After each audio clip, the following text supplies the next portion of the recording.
Previously on Elysia Rising. Sites and locations where the shroud was being constructed across the city have all been attacked and looted in what seemed to be a string of coordinated strikes by someone wearing a silver raven's mask. Atta tries to find some time to go think real hard about Grandma. As you open your eyes, on the other side of the veil is a translucent image of your grandmother. Atta just stares for like a solid 3 to 5 minutes. In that moment, she's trying to decide whether or not to push any further or not, because there's important stuff that we need to do, and this could be dangerous. And your light burns and shallow cheek cuts are both removed. Thank you. I literally had those wounds for like the whole campaign. Yeah. Oh.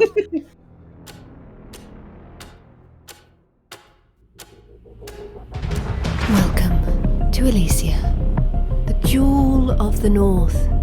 On our gilded streets, fortune and fame can be found by anyone. Hi, I'm Julia, and I'm playing Magpie, an ace of our lurk. Hi, I'm Nate, and I'm playing Cavern, a dragon-scent slide. Hi, I'm Meg. I'm playing Frida, a wolfkin cutter. Hi, I'm JC, and I'll be playing Algernon, an ace of our spider.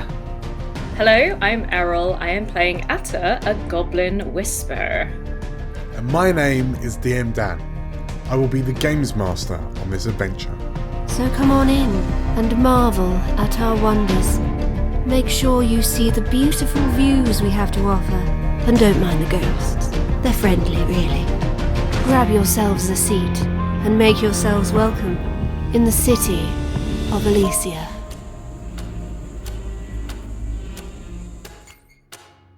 Welcome back, everybody. Hi. Hello. Hi. I'm DM Dan. This is Explorers of Elsewhere, and you are watching Elysia Rising, our Blades in the Dark campaign. I am rejoined by Julia, Errol, JC, Nate, and Meg. Hello, hello, hello, hello, hello. Hi. Hello, hello, hello, hello, hello, hello, hello. Hello, hello, hello, hello. We have completed the final downtime, and we move now into the final free time before the finale, the final score. And in this time of unusual peace, with the city beginning to tear itself apart around you, let's begin with Cavern. Where do we find Cavern? Cavern has, after sort of leaving Vauntham in his room, Cavern is going to journey over to the sort of burnt remnants of the cathedral of the Children of Ire, and just sort of, he hasn't really had a chance to take in the fact that somewhere that he spent quite a lot of his youth has gone, has just been completely burnt down, and that the fact that the High Priestess is now gone and the children have now kind of scattered. So something that played quite a lot, that was quite a heavy part of his youth, is now gone. Yeah. And he's not quite sure if he's reminiscing or if he feels like he needs to have some sort of goodbye to it.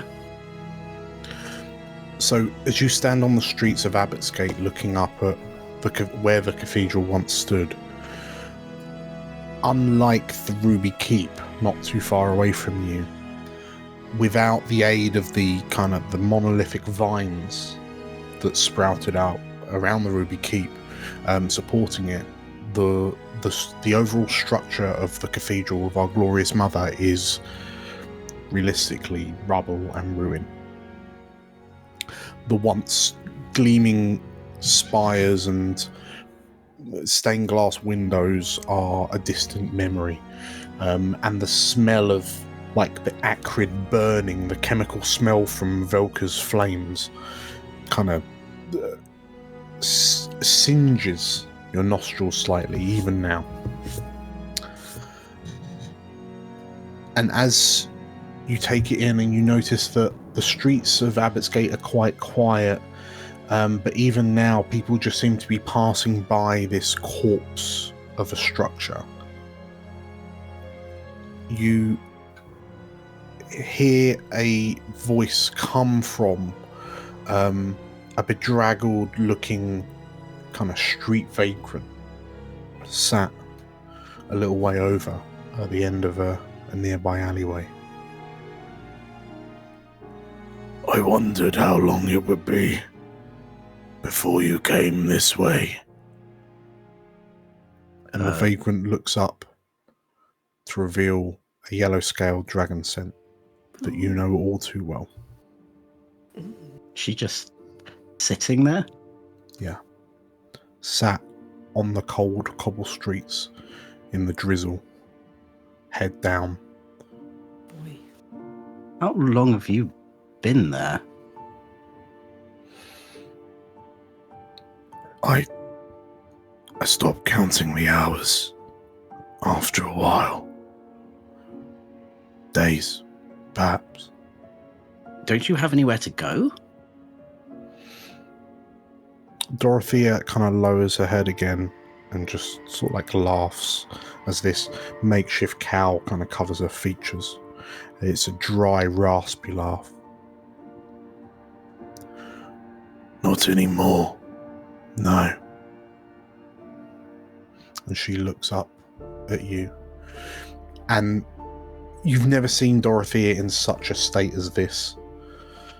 Her eyes are sunken into her skull. Her lips are kind of dry and cracked. She looks like she's hanging off her skeleton rather than the full-bodied force of nature that you knew her to be. Despite having lost it all, this still feels like the only place I should be in the city. Catherine's gonna look down on her, and he is gonna feel like kind of a pit of like disgust and pity. Like this woman caused him quite a lot of pain in his youth, and caused him quite a lot of pain by sending his siblings to war. I think he is gonna he's gonna kneel down to her level, and he's gonna say, if this was any other time, I would have left you here to rot. And then he's gonna stand up and say, but things have changed me more than you or this faith could ever change me. And he's gonna reach out a hand to her. She slowly lifts her head back up to look at your outstretched hand.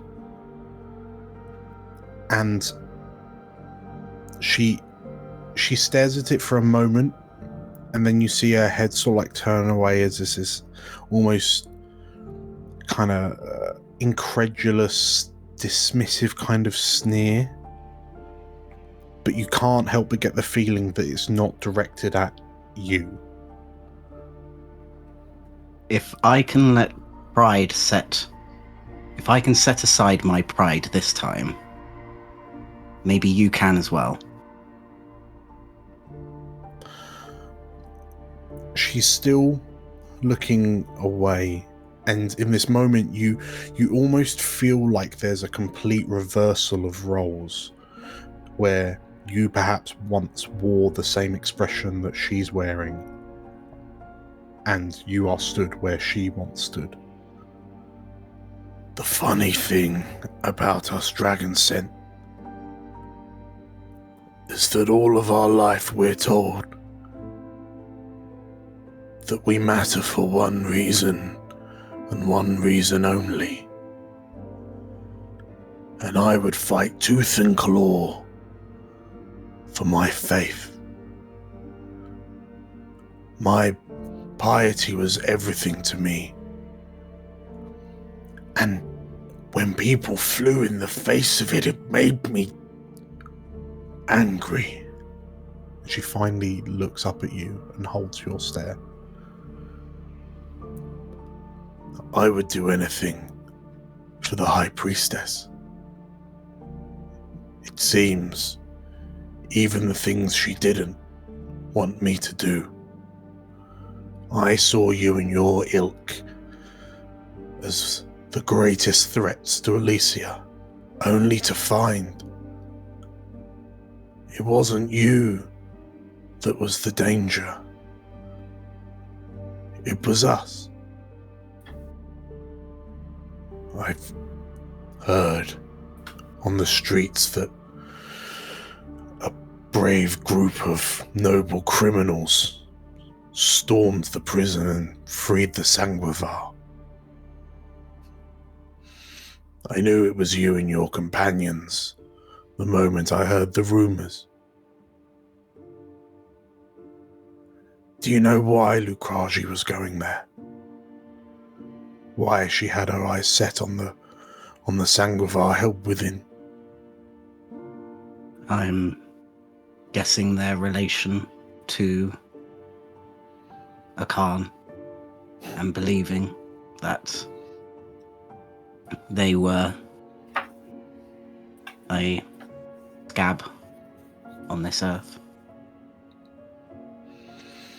And what greater show of devotion to Mother Aya than to expunge the stain from the city once and for all. After what the garden keepers managed with those God's forsaken vines, Lukragi believed that with a show of devotion extreme enough, she could have called Aya here to save us. Well, I don't know how it would make you feel, but she obviously felt that to the very end. Even in the knowledge of her imminent death, hand was reached out in charity to rescue her, and she denied it. Dorothea, catches a breath, and you wonder if this is perhaps the first time someone has said what's happened to Lukragi definitively. Well then, despite everything that's happened, my faith is still important to me, Catherine. She looks up. But I would rue the day that I made the same mistakes as High Priestess Lukragi Esoth. And she lifts a frail-looking hand up to take yours. I'll help her to her feet. I'll say, come on. We'll get you somewhere warm, and we'll get some food in you. As you say that and you turn to sort of lead her away, she stops. And her head is cowled again. Catherine, everything that's happened, everything I did, this was not what I intended to happen. I have hope in my heart that we are lost, but elsewhere stands. I hope that one day you will be reunited with your family. I hope that one day you can accept my apologies for all the harm I've caused you. I'm sorry, Catherine. I'm sorry for everything. One step at a time.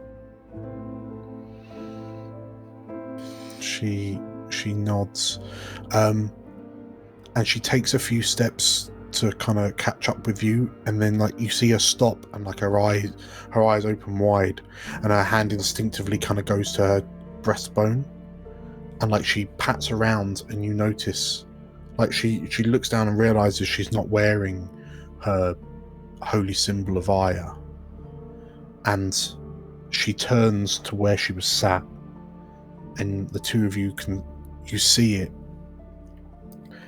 in like partially submerged in the street gutter, and she looks at it for a long moment and then turns back to you and, let's go. Are you sure? Yes. I put my faith in higher powers now. So do I. and she leaves with you away from the burnt remains of the cathedral.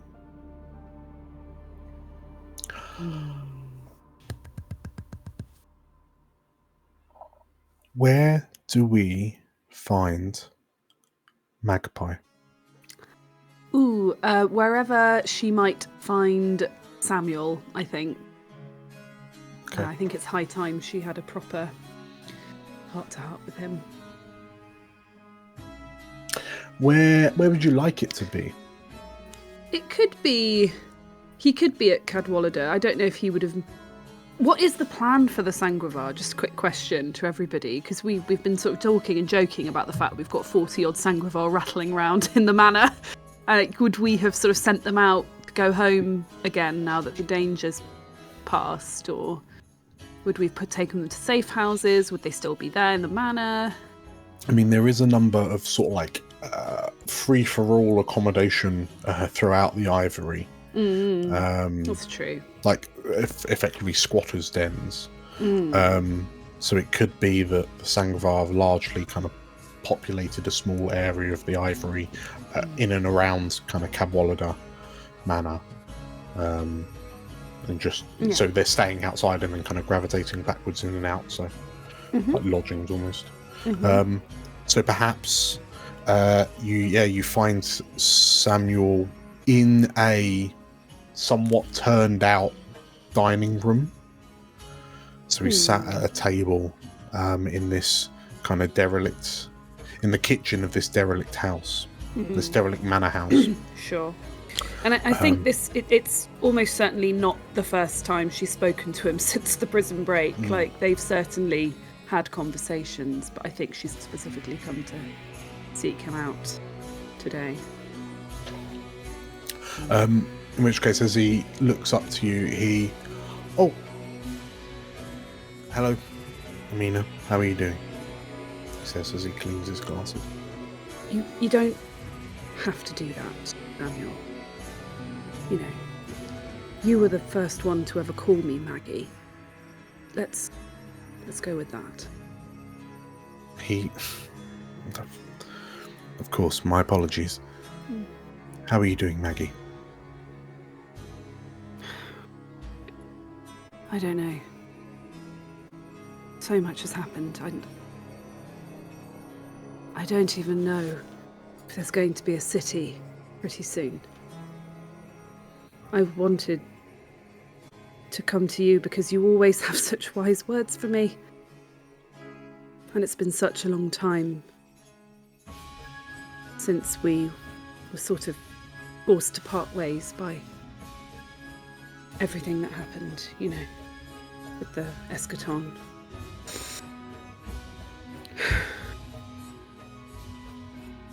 You know,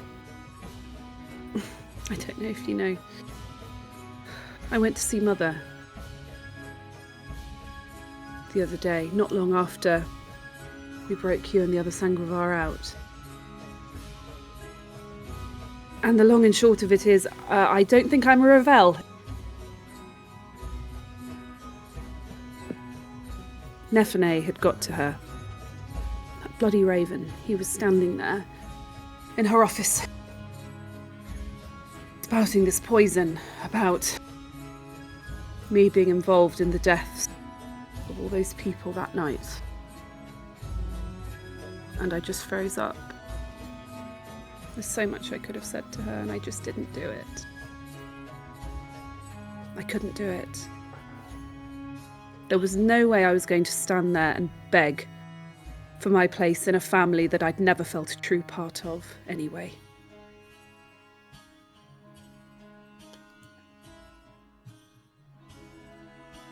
And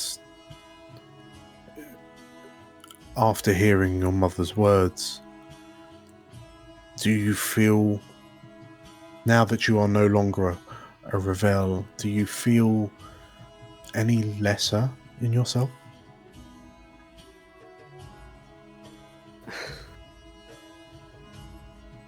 There's a part of me that will miss it. My sister. The comfort of having everything I needed in a world that's shrinking and dying. But there was a part of me that always knew that wasn't my path. In a way, Nephene's done me a favour by forcing me to make a choice.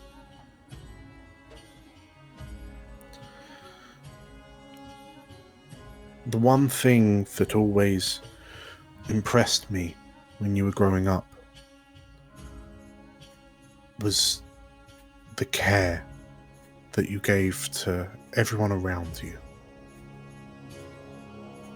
I would see you do the most ludicrous things for others, and it always warmed my heart to see the happiness that doing that for others gave you.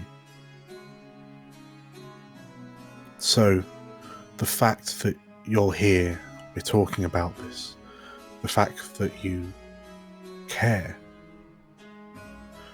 that shows just how impressively mortal you are. And that is not a weakness.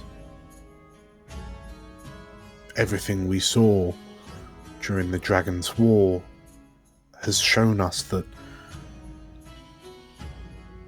only by sticking to our truest selves will we be content. And you are one of the truest people I know, Maggie. That you would risk so much for so many others without a breath of hesitation. I'm proud of you, you know. And if he were around, your father would be too. I think, at the risk of being slightly cheesy, Magpie's going to reach for his hand and say, he is around. He's right here. Samuel blinks a few times, and then there's this sort of slightly confused look on his face when suddenly it all kind of clicks in, and he smiles, he lets out a breath, and he nods. You're the reason I am how I am, Samuel. In a house where I felt like a total outsider, no idea what my place was, you were there, and you took me under your wing, and you taught me how to care, and how sometimes doing the right thing is more important than doing what the law states or what society expects. And you made me feel cared for, most importantly. He smiles.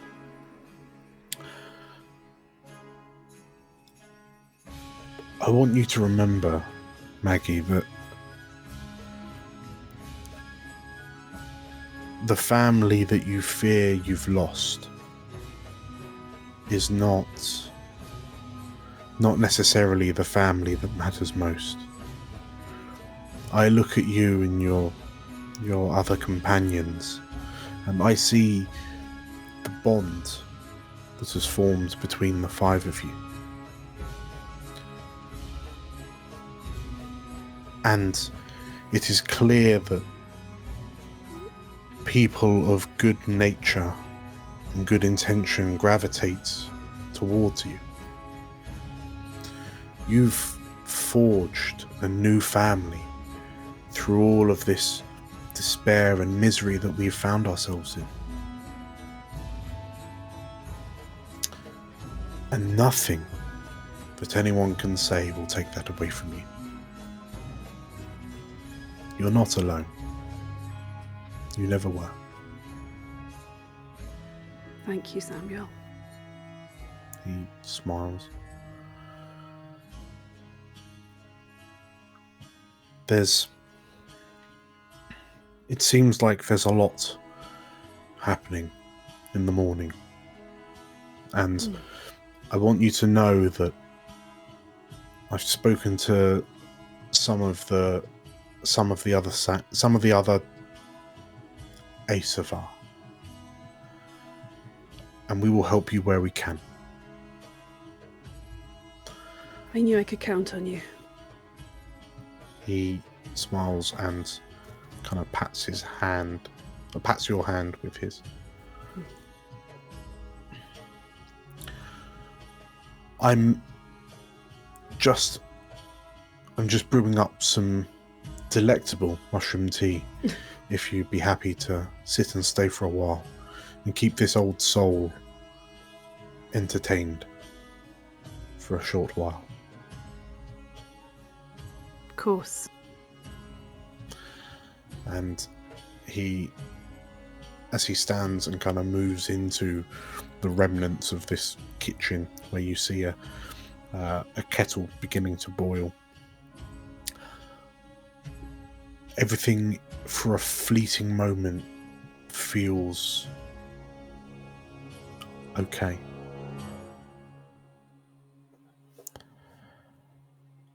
Where do we find Atta? Atta, after seeing Granny Enid, is probably, and after being very well looked after by Lorenzo, of course, is probably like kind of a little bit teenager moping around Cadwallader Manor, like kind of going from room to room and just kind of like kicking a pebble here and there, like purposefully kind of avoiding her like workshop. And I think after a little bit of teenage sulking mood, she will go try and find wherever Tavarian is. Okay. You find Tavarian up in your attic room, and it seems like she's trying to look through the telescope that you occasionally look through, and you can hear the sounds of the metal cap of the telescope dong, dong, like hitting her glass pane. And as you enter, like the floorboard creaks under your foot, and she like turns to see you enter. Oh, I'm sorry, dear. I probably should have asked to be in here, but she sort of like tries to put the telescope back to a direction that it was pointing at, and it's completely off. But I can when I get time, I can make one that works, maybe with your visor instead, if you like that. That would be great, dear. I would really appreciate that. Thank you. What were you looking at? I couldn't really see anything, but I suppose I was just looking for others like me. Yeah. What? I mean, this is a big question, but what do you feel like you are?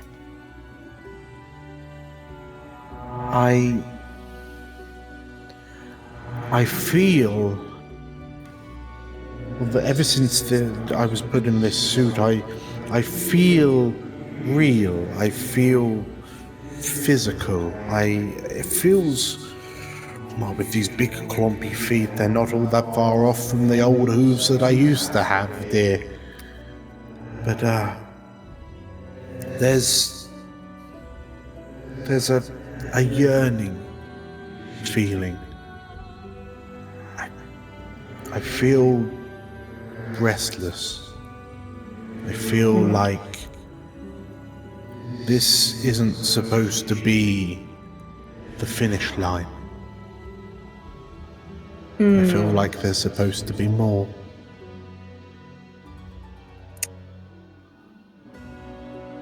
Yeah, I've been thinking about whether there's much of a difference between a memory or a spirit. What is a person made of? What is their spirit made of? And I don't think I've got answers. More questions. But I think everyone deserves, at the end of their time, a nice long rest, right? Yes, a nice long rest would be very nice, to be honest. I've been thinking about that a little bit myself, you know. Now that we know that there's a difference between whatever I am and whatever they are, she says, gesturing out the window towards the veil. And the question that always comes to the front of my mind is why they're here. We know why I'm here. I got here the seemingly natural way, but all of them, it seems like they can be conjured. We're literally dreaming them up. And I don't know why. There will be some that say that that's just an artifact of whatever this void we're in is, but I've got my life always assuming that there's a reason for why things happen the way they do. And understanding those reasons has brought me a lot of solace used to bring me solace in life. But I ask the question, why are these memories manifesting in such a violent way? We were worried that I would turn out like them, and we couldn't be any further from the truth. It's curious. Yeah, very curious. I think the more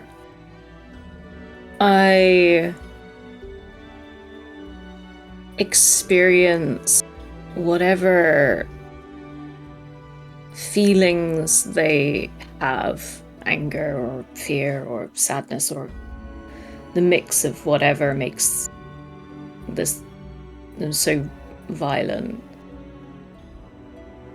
the more I just want to know that in the end we'll be helping them in some way. Like, I want the people of Elysia to be safe and be helped, but there's something I also want them to be okay as well. Well, I believe there's a reason why you and I are stood here having this conversation.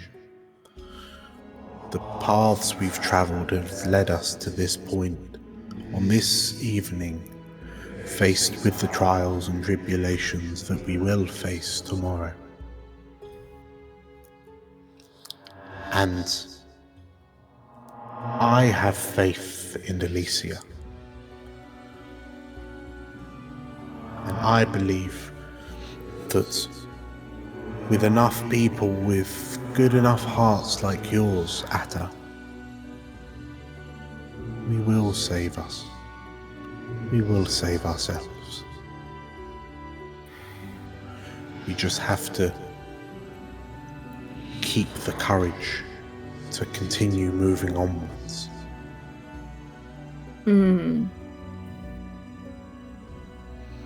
Yeah.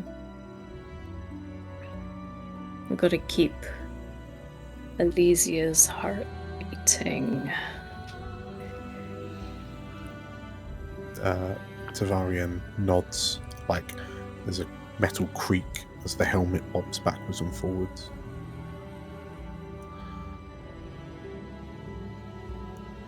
You never know. Perhaps. We never know what tomorrow will bring. But we know it will be good as long as we try to make it be good. Does that make sense? Yeah, like, you know, when you're inventing and you could make something that makes a really big mess, but you make something that makes a really contained and specific mess instead. The suit kind of jiggles as she laughs. Yes. That's what we're always good at. Atta. Controlled messes. Yeah. She sort of like turns and rotates the telescope around a little bit, and perhaps you should perhaps you should start looking for things and then point them out to me. Perhaps I'll see them that way. Yeah, and maybe while I'm looking for things, you can tell me some stories of young Elysia.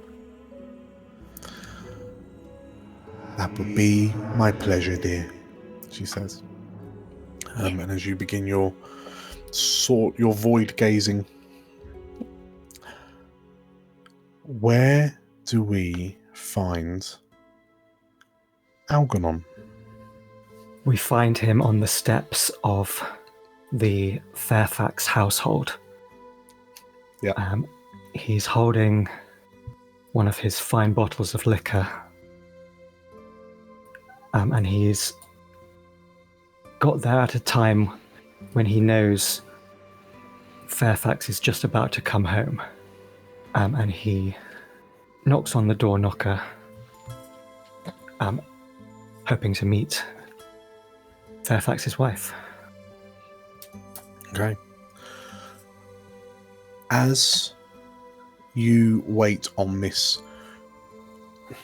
it's a very modest residence in sort of like lower Haveny.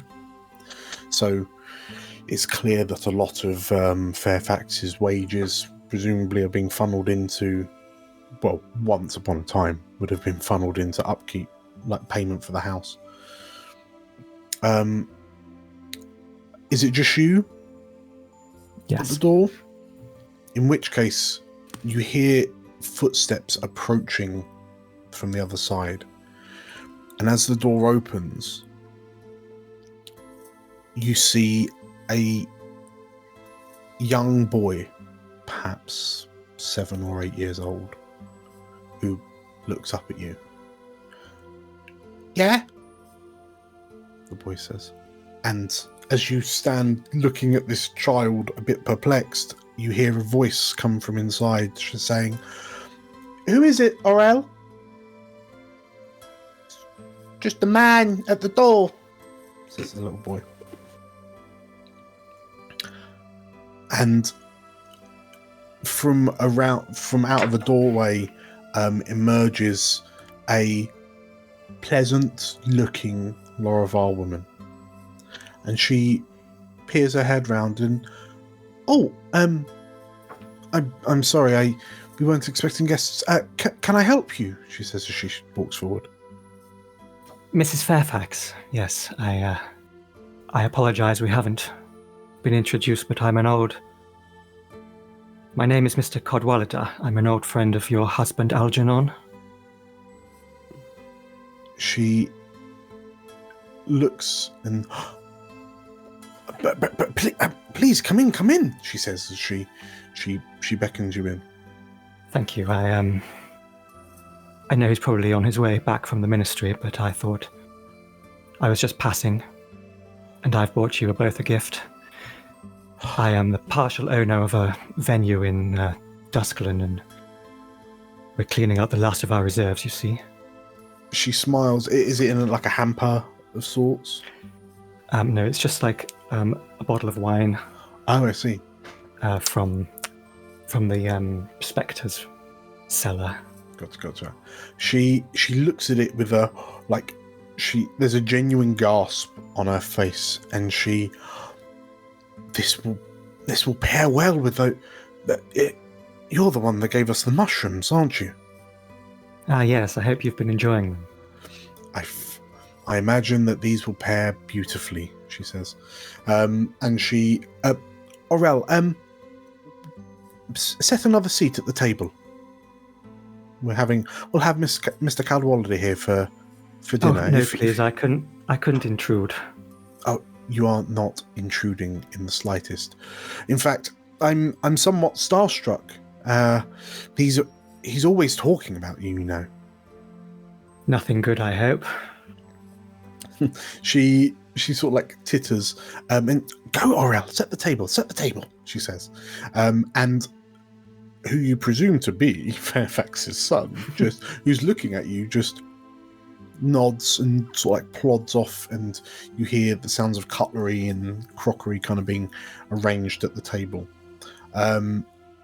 If please make yourself at home. I'm just finishing up for when he arrives home. Will Algernon know her name? I think he probably would do after having sort of tried to investigate them before. Yes, let's go with Keralise. A hard C, Keralise. Oh well, if I'm not intruding, I would love to stay and sample some of those king oysters. It was Keralise, wasn't it? Yes, absolutely. Yes, Fairfax has spoke fondly of you often as well. She laughs. Well, I'd hope he would. She says, as you make your way into the dining room. We say dining room. It is a larger room that seats both a table with now 4 chairs around it, as well as a very kind of narrow-looking 2-person sofa, with a what appears to be a work desk. You can see that Fairfax's. There are some sort of like architectural documents kind of scattered across the table. It all looks very, very Fairfax. So yeah, as you're kind of looking around, and the room, that all the clues and hints and things that you're picking up as you glance around, they just kind of inform you of the most inoffensive, pleasant little family home. There is a part of you that finds it a bit odd seeing Aurel, you understand his name to be, running around. Perhaps, yeah. Clearly, Fairfax has been keeping that quite close to his chest. He doesn't speak about his son to you very often. But as you're kind of looking at him, the child turns around and looks to you and, how come you've got the same name as my dad? Oh, that was actually one of the reasons we bonded back at Morton's College for Boys. He prefers the soft G and me the hard, you see. The Aurel nods, and I hope one day when I get old enough that I can go to a college like Papa. Quite. Morton College sadly no longer exists in this reality. But it was a fantastic institution, the best days of our lives, as they say. Aurel just kind of nods, and it's all right if Morton's isn't here, because Papa has said that soon we'll make our way home, and then I can go to any college that I want to. Make your way home? Yeah, back to the rest of Elsewheres. Ah, I see. He says that we're just on a holiday, and soon they'll make it ready so we can come back, and then we can see all of the people that didn't manage to come with us on this vacation. I think your father might be correct, young Aurel. He smiles. He always is, Mr. Cadwallader. It's Cadwallader, but quite. Aurel is just sort of like smiling at you, and like he's at the age where he's missing a couple of teeth. But he just, like, as he nods, like Mrs. Fairfax, so Elysia kind of swoops in, and I hope you're not bothering Mr. Cadwallader there, Aurel, she says as she sets down a crock pot.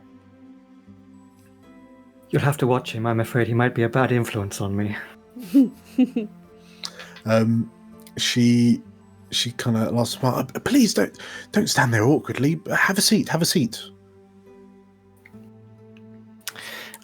So I want to kind of sit down and make some sort of small talk and genuinely get to know this family in a way that doesn't involve spying or magical drugs or subterfuge. Sure. Well, and wait for Fairfax to come home.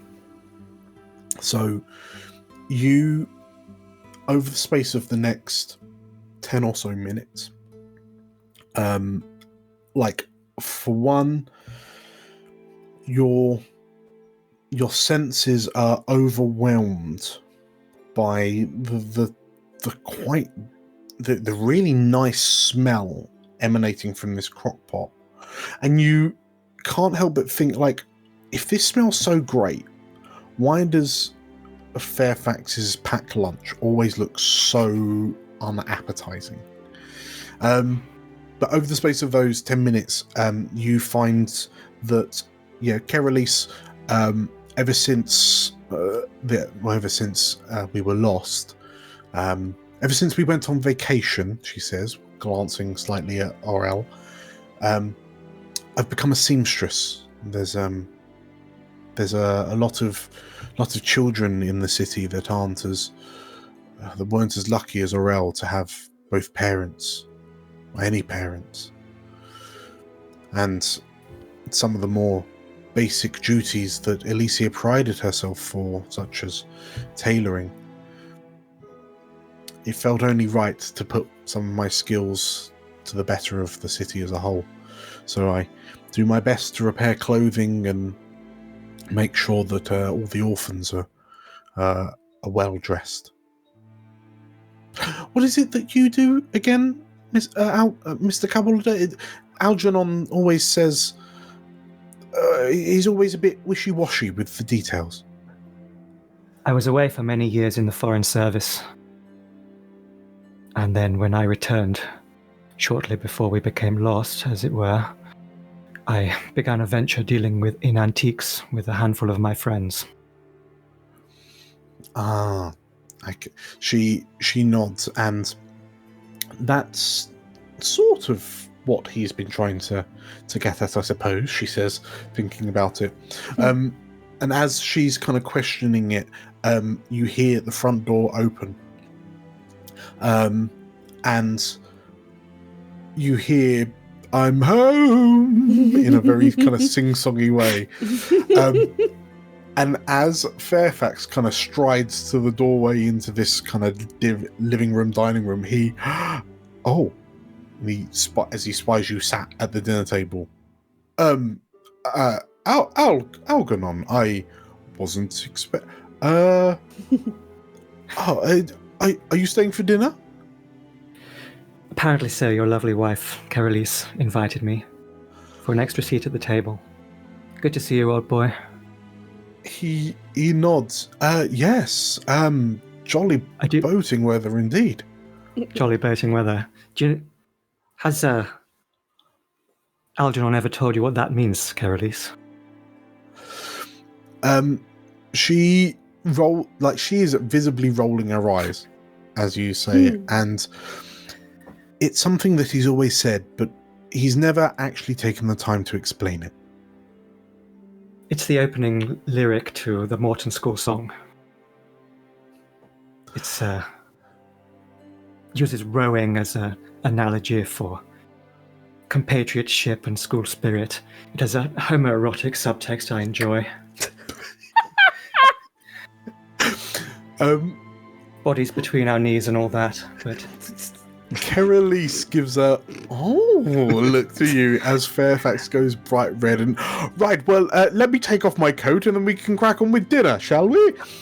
And yeah, he disappears, and as he sits down to dinner, still looking a little bit flustered, like his moustache is fluttering slightly.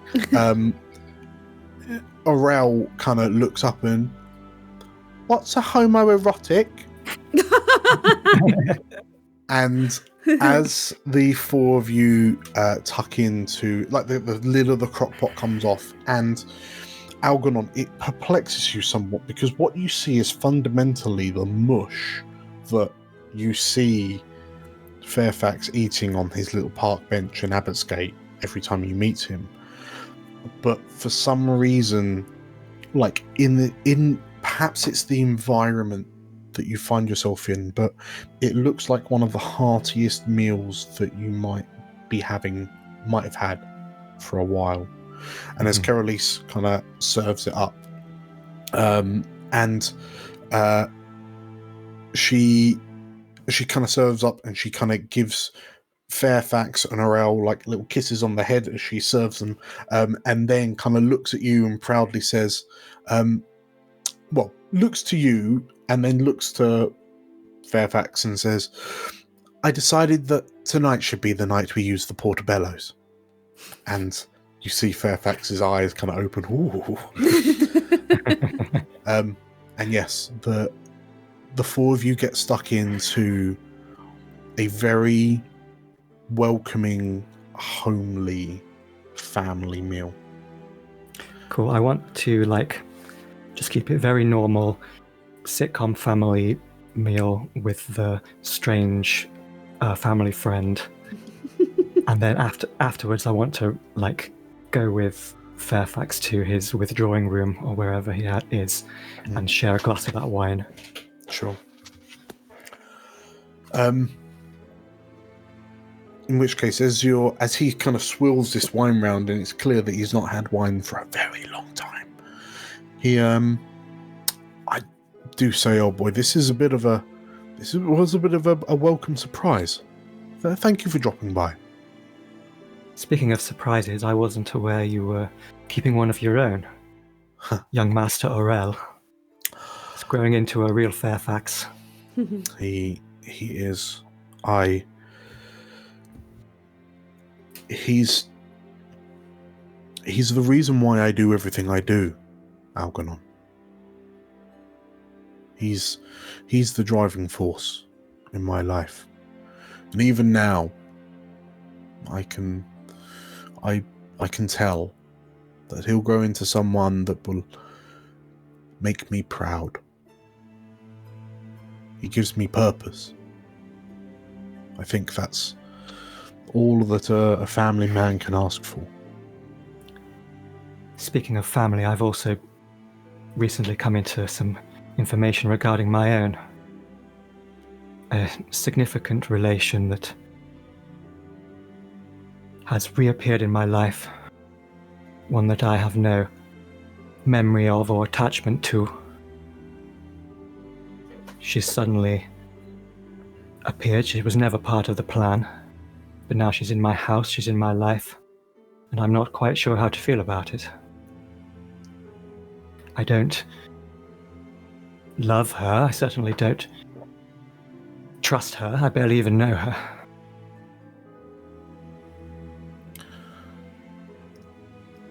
Fairfax, looks a bit surprised, and it's never straightforward with you, is it, Algernon? Straightforward was never my forte. Well, do you know what I would do if I found myself in a similar situation? I'm all ears, old boy. I would do everything I could to open myself up to her, to do the best I could to make up for lost time. Because if even after everything Elysia has been through, she made it back to you, that's worth cherishing.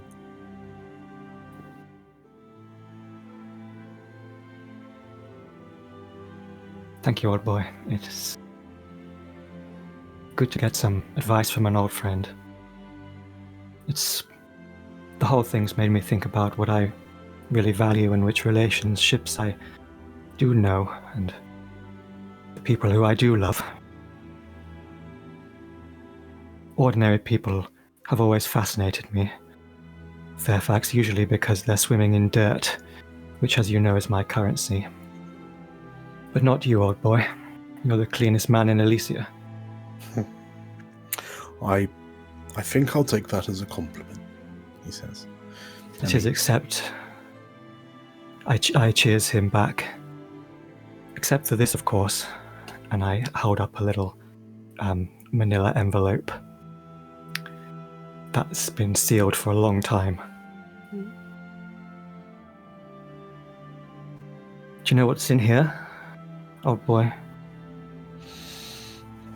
I can't say I do, but I suspect you're about to tell me. Quite, I've always been one for theatrics. This is your final year university exam, the architecture degree, the one that got you your career at the ministry. This is the original, of course, the one that's so full of errors. I swapped it with one that I took in your name.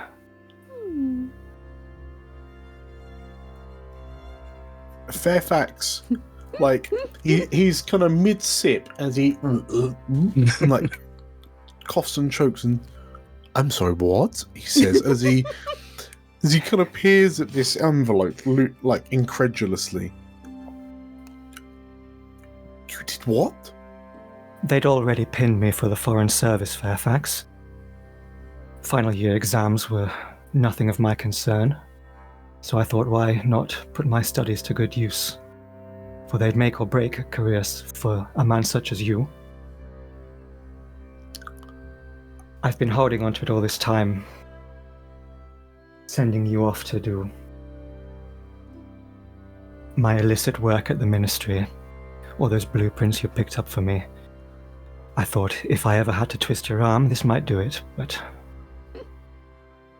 there's no more games, Fairfax, no more subterfuge. And I walk over to his fireplace and I light the envelope on fire. There's no more dirt on you. He looks from the fireplace to you, to the fireplace to you. And you can see like his brow furrows as if he's like, there's a part of him that seems like he's a bit put off, but then his features soften and he laughs. It never is straightforward with you, is it, Algernon? He says with a wry smirk. I could never do straightforward, not like you, but every complicated conspiracy, every evil deed I've ever done has all been for this, the ordinary life of an ordinary man, the person that I could never have been. I might not make it back from my next endeavor, Fairfax. So I wanted to make amends. Fairfax gives you a look, and as he finishes the glass of wine that he's got, that's the funny thing, Algernon. It would seem that you've fundamentally been my guardian angel for all of these years. And the things about guardian angels is that you can never really get rid of them. And he grabs the wine bottle, he fills up your 2 glasses. So whatever you've got planned for your next excursion, I trust that you'll make it back. Just like you always have. And he raises the glass a second time. I raise the glass. Jolly boating weather, old boy. Jolly bloody boating weather. And he takes a sip. After meal is finished, and you've said your thank yous and your goodbyes, you make it, like, you begin heading back to Cadwallader Manor, where we find all the others who've returned. The manor is somewhat quiet by comparison. There are no 40 Sanguivar stomping around the halls. It seems Musto has made himself scarce, which is surprising. He's clearly out on the Raz, you would assume. But yeah, you, like, Frida, whereabouts in the manor has everyone else found you? I actually think Frida is sat on essentially the porch, sort of a quiet part of the back of the house, maybe in sort of like the twilight, essentially, with like a lantern going, and she's got the Wolfkin blade, the bloodletting blade, like on her lap, and she's just going up and down the blade with a cloth, sort of polishing up the metal and looking pensive. Between the other 4 of you, who finds Frida first? I'm thinking maybe Cavern or Atta? Yeah, I think I'd be walking back from dropping Dorothea off somewhere more safe. Okay. In which case, yeah, as you kind of head back into Cadwallader Manor, you see Frida sat on the step of the back porch, overlooking like an overgrown ruin of a garden. And yeah, well, before long, everyone else kind of reconvenes. But yeah, Catherine, you're first to the scene, but you spy Frida sat next to the blade that you watched her run someone through with. Catherine's gonna sit down next to her. Penny, for your thoughts?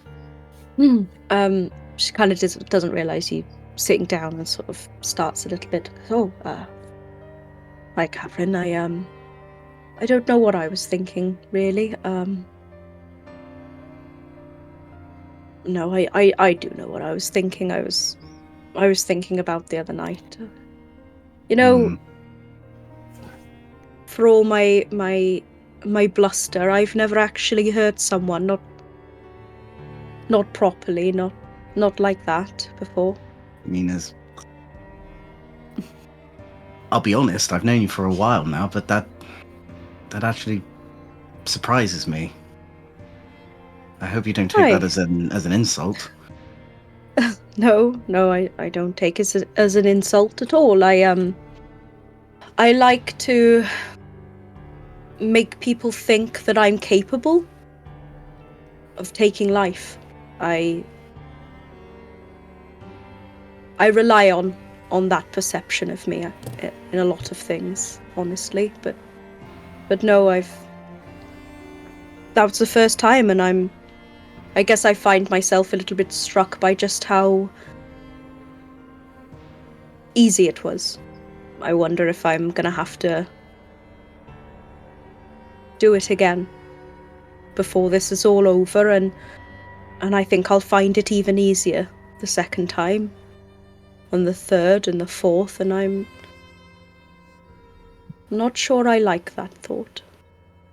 I was going to ask, does that worry you? I mean, we've headed into uncertain territory over the past weeks, but gods know what we're going to head into now. Do you think we'll come out the other side?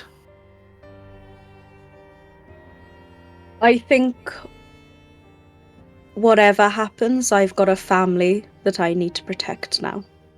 That's the thing I'm thinking of.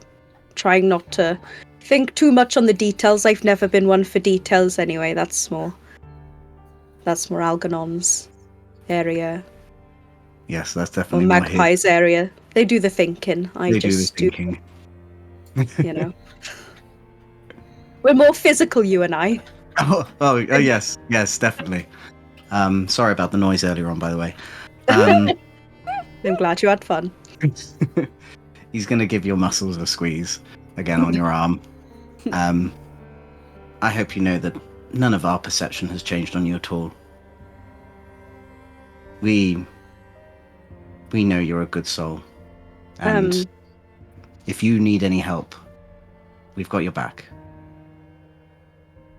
Frida sort of playfully punches you in the shoulder back, which is probably, again, not meaning to, but it's probably a little bit harder than really you needed. And she goes, "That means a lot, Cav. It really does." Come on, it's cold. Let's get inside. Aye. There's only so much polishing of a sword you can do. Ain't that right? She gives you a... She gives you a wink.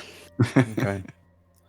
So, as the two of you get up from the back porch and make your way into the manor proper, you see the rest of the crew, the rest of the other people that you've fought and bled and struggled alongside for these past few weeks, as you take a moment to just kind of exist in each other's presences. The five of you are gathered. Where would you say the five of you are gathered within the mansion? Within the manor? I have been wanting to do a rooftop chat for so long. I think we should all roof Vale and over the city. Okay. That's my vote anyway. In which case, as the five of you follow Magpie on her trail up onto the roofs of the Ivory, the five of you are sat in a line, and from up here you can see quite far, like you can almost see to the other side of Elysia from where you're sat, and even though the drizzle is kind of finely misting down on you, it doesn't feel horrible. It doesn't feel dreary like it always does. But what, have the five of you got any kind of final thoughts before you turn in for the night and get ready for tomorrow and the storm that arrives with it? I tell you what, guys, if we all die tomorrow, at least we can't beat this view tonight. It's bloody glorious up here. How comes we haven't done this yet? Quite. I was tempted to capture it for one last exposure with the camera, but maybe it's supposed to be fleeting. Hey, I tell you what, Algernon. Actually, how about you dig that thing out? Why not a photo of all of us together? I don't think we've ever taken one of all of us. I haven't been able to get you all to sit still for 30 seconds. Well, here you are. This is your opportunity. Come on then, help me lift it up. Sure thing. Okay. As the five of you as Algernon sets up the camera on a little tripod, precariously balanced on the tiles of the roof. As the five of you kind of squish in, is it like an old timey like poof smoke kind of camera, or is it a flash and a click? Or it's even more old timey than that. Like we have to remove the shutter and sit still for 30 seconds. Amazing. Okay. In which case, as the five of you kind of sit, or almost kind of arm in arm to kind of all gather in enough to all fit into the photo, I guess one thing to ask yourselves is, with the veil soon to fail in its entirety, what will you do then?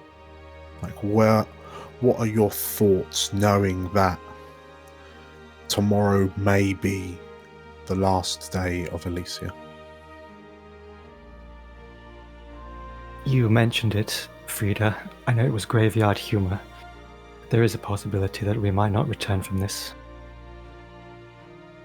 Is that something you're all at comfort with?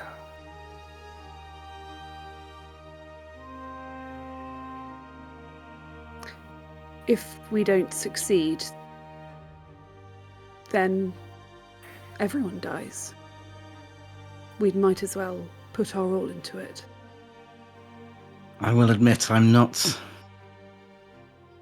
I was hoping I'd see my family again, but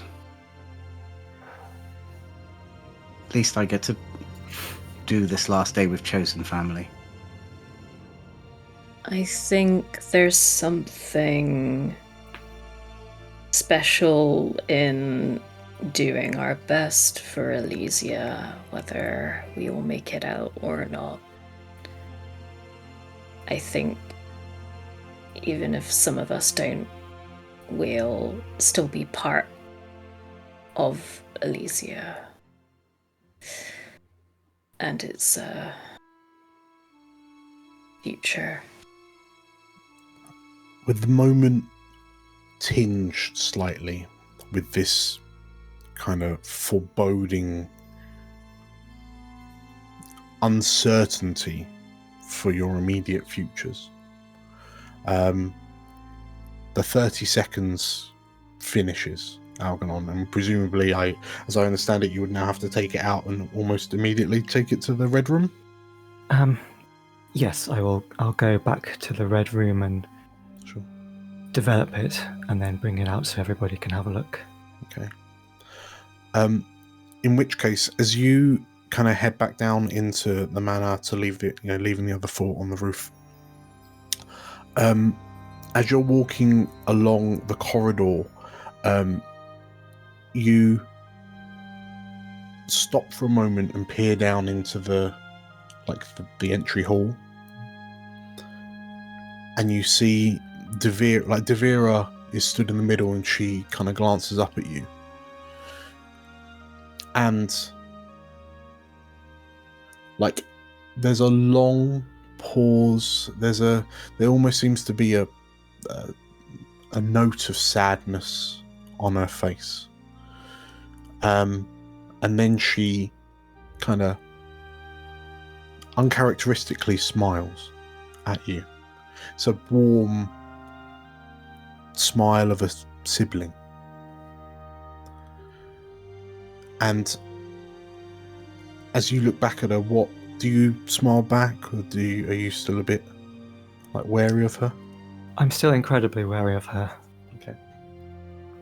In which case, as you kind of look back at this smiling sister you have no memory of, you don't hear it, but you see a shadowy figure emerge from behind Devira as the candlelight of the entry of the grand hall illuminates a silver raven's mask.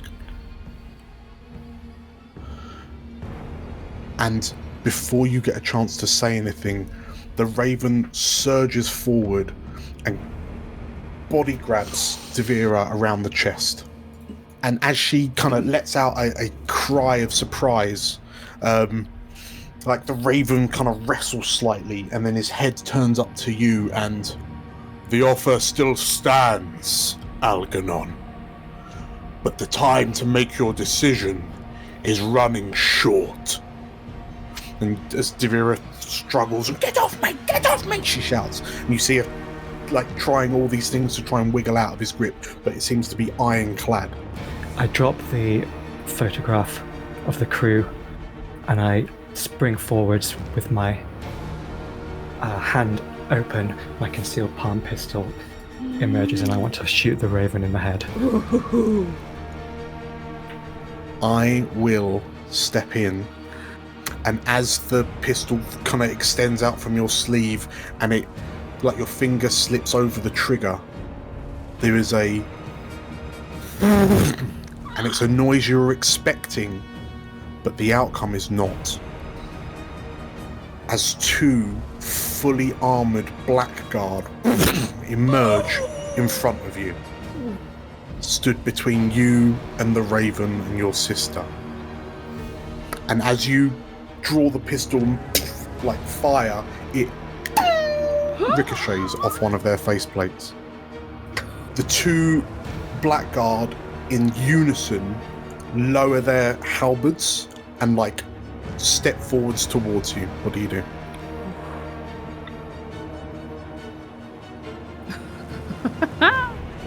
Whoa.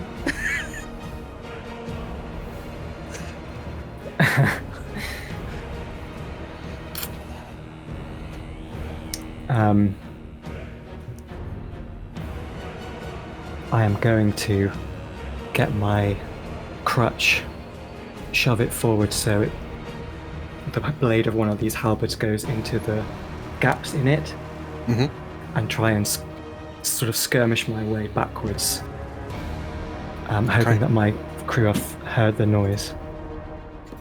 Okay. In which case, the Blackguard are tier 6. You are now tier 3. But this starts you. I'm going to start you on a risky no effect. It's harsh. Ooh, it's harsh. Everyone else, you have heard the staccato of a gunshot within the manor. But Algernon, for this precise moment, they won't have made it down in time. I'll push myself for standard effect, no limited effect. Okay. And then I can use infallible Yeah. To bump that up to standard, and then I'm going to trade position for effect to go for a desperate great. A desperate great skirmish. And then pushing myself is 2 stress, right? Okay, Algernon, please make me a 1 dice desperate great skirmish. Oh my god! So, describe to me what happens. I would like to flashback immediately before this when we're all still up on the roof having our last conversation. And as I remove the photographic plate from the camera, put it in its lightproof box, I look at my crew. Nefene has reached out to me privately. I think you all should know. She's offered me a seat on her lifeboat. For me and me only. Of course, I won't take it. We've all been having thoughts about family, found or otherwise. And when I invited you into this manor, you were my crew, but now I do consider you my siblings. The thief, the thug, the whore, and the nutcase. I love you dearly. Who's who? And this photograph will be proof of it, regardless of the outcome tomorrow. I worry that Blackthorn has been given the same offer. Nefene knows about her, and we are nearly identical in every way. It remains to be seen what her decision is, but I thought in this final moment I'd keep you all in the loop. I'll see you downstairs shortly. And we can all have a look at this photograph, share the last of that wine, eh? In which case we snap back to the present, and as you lock up the Blackguard's halberd and deftly parry it away with your crutch, which sends the Blackguard kind of skidding onto one knee, completely shocking them. The other 4 of you have made it down to see. You can see Algernon and you can see into the entry hall. And as you successfully Algernon, so as you successfully stop this kind of being run through by 2 of the Blackguard's halberds, the Raven sort of lifts their head back in a somewhat triumphant manner, and then looks at the side of Devira's head. Come, hard speaker, you have a very important duty. And as Devira sort of looks around in confusion, Algernon, you notice she looks very confused by that name. She then turns and looks to you, and as she shouts, "No!" she and the Raven teleport away, as do the other 2 Blackguard. And Algernon, as you watch as your sister is kidnapped by the Raven and the Blackguard, something in your mind breaks. And as you collapse to one knee, and all you can hear is the beating of your own heart. As you gain your first trauma, we'll call it there. Oh my gosh. Welcome to the Trauma Club. Wow. Elsewhere Oh no. in Elysia. balancing delicately on the tips of her toes on the highest ruined spire of the Ruby Keep. Taro idly wipes some soot and dust off of her hat. And as she places it back upon her head, she looks across the city that spans out all around her. And she closes her eyes and smiles as she feels the frenetic energy of all the little Elysians below her. And she lets out a long, contented sigh. She opens her eyes and peers through the veil into the void. And the show can begin. Congratulations, everyone, on completing episode 18. Holy Maloney! You did it! So, last downtime, totally chill. We won't. We will just rush straight to the end here. If you enjoyed this, make sure to hit the like button. And if you want to see more stuff like this, and also the very important finale that is now due to start, make sure to hit the subscribe button and the bell icon for notifications of when we release new videos, because they're releasing very frequently. So, thank you for watching. Thank you lot for playing. And thank you lot for taking us through that emotional roller coaster. I got stressed from that. Hope you all enjoyed. We will see you for the start of the Campaign 2 finale. Take care. Bye bye bye. Bye. Bye.